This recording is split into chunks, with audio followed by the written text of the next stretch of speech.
Naranasan mo ba na mag-ulam ng tig-pipisong chichira, may iraos na yung kinakain nyo?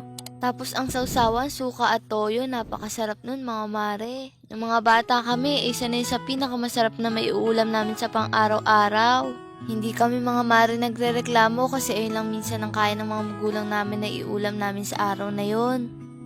At habang abala si mama sa pagluluto, eto naman mga pamangking ko ay abala rin sa pagkukulay. Ganito, nung mga bata kami, ito'y libangan namin dahil wala naman tayong kuryente mamula noon pa man. At ayan na nga, kakain na tayo. Ang ulam pala natin mga mare, tatlong tilapia lang. Ito lang nahuli ni tatay ngayon. Saka bumili na rin kami ng chicherya. Ewan ko kung kami lang nakakaranas nito na yung chicherya ay pang-uulam natin. Yung tigpipiso ngayon kasi halos wala na rin tigpipiso. Kayo ba mga mare, naranasan nyo rin to? Huwag kayong mahiya kasi hindi kayo nag-iisa. Walang masama kung ito lang ang kaya natin. Ang mahalaga, hindi tayo nang-aapak ng ibang tao. Alam nyo ba mga mare, kahit na ganito lang ulam namin nun, hindi kami nakakaramdam ng lungkot kasi magkakasama kami. Dahil ang pamilya, ang hindi mapapalitan ng anumang materyales dito sa mundo, basta magkakasama kayo ay okay na. At eto pala ang ulam natin mga mare, yung bangus. O diba mga mare, may bangus na, may tilapia pa. Sa totoo lang, kahit ganito lang ulam namin araw-araw, basta magkakasama kami ay okay na at basta masaya kami. At eto nga, gumagawa na sila mama ng toyo na sausawan sa may kalamansi. At para lalong sumarap ang ating ulam na bangus at tilapia. Sa totoo lang, etong mga karanasan na to ay dadali namin hanggang sa pagtanda namin ni Pangit.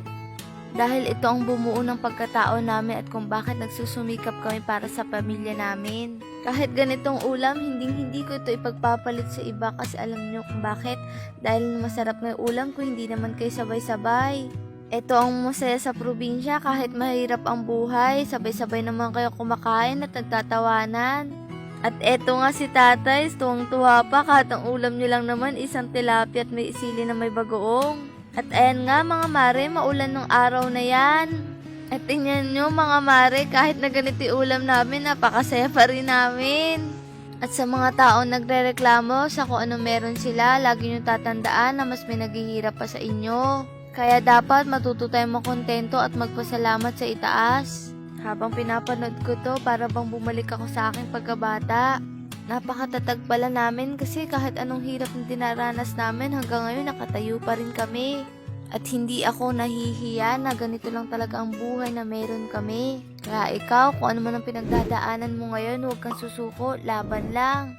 Kung nagustuhan mo ang ating vlog, huwag mong kalimutan mag-follow at maraming po salamat sa inyong panonood.